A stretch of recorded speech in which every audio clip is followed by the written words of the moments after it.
ദിലീപേട്ട, ഞാൻ വന്നപ്പോ തൊട്ട് ഞങ്ങൾ ഡിസ്കഷൻ തുടങ്ങിയപ്പോ തൊട്ട് ജാൻവി പറയുന്ന കാര്യം ദിലീപേട്ട ശരിക്കും വരും, ദിലീപേട്ട ശരിക്കും വരും. പിന്നെ ഞാൻ പറഞ്ഞു ഇന്ന് വരാണ്ടിരിക്കും. So she is very excited to see you. And ഇന്ന് ഞങ്ങൾ എല്ലാവരും ഭയങ്കര എക്സൈറ്റഡ് ആണ് because we are celebrating the success of this movie. And ഈ മൂവി വളരെ സ്പെഷ്യൽ ആണ് എന്ന് നമ്മൾ പറഞ്ഞു കഴിഞ്ഞു. പക്ഷെ ഇതിനെ സ്പെഷ്യൽ ആക്കുന്ന മറ്റൊരുപാട് കാര്യങ്ങളുണ്ട്. ഇത് മാജിക് ഫ്രെയിംസിന്റെ ബാനറിൽ ലിസ്റ്റൺ സ്റ്റീഫൻ അവതരിപ്പിക്കുമ്പോൾ ഈ മൂവി ഇതൊരു ഡയറക്ടോറിയൽ ഡെബ്യൂ കൂടെയാണ്. ബിൻഡോ സ്റ്റീഫൻ സംവിധാനം ചെയ്യുന്ന ആൻഡ് നമുക്ക് എല്ലാവർക്കും ഒരു കഥ തിരക്കഥ സംഭാഷണം എന്ന് കേൾക്കുമ്പോൾ ഇപ്പോ അതിനോടൊപ്പം നമ്മൾ കാണാൻ കേൾക്കാൻ ആഗ്രഹിക്കുന്ന ഒരു പേര് and that is Sharis Muhammad.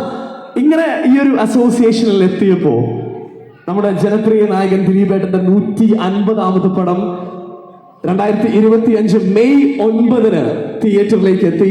And ആ സിനിമ അത് മാജിക് ഫ്രെയിംസിന്റെ 30ാമത്തെ സിനിമ. നമ്മൾ എല്ലാവരും സിനിമയെ സ്നേഹിക്കുന്ന, സിനിമയെ ആഘോഷിക്കുന്ന മലയാളികൾ എല്ലാവരും ഇരു കൈയിൽ നീട്ടി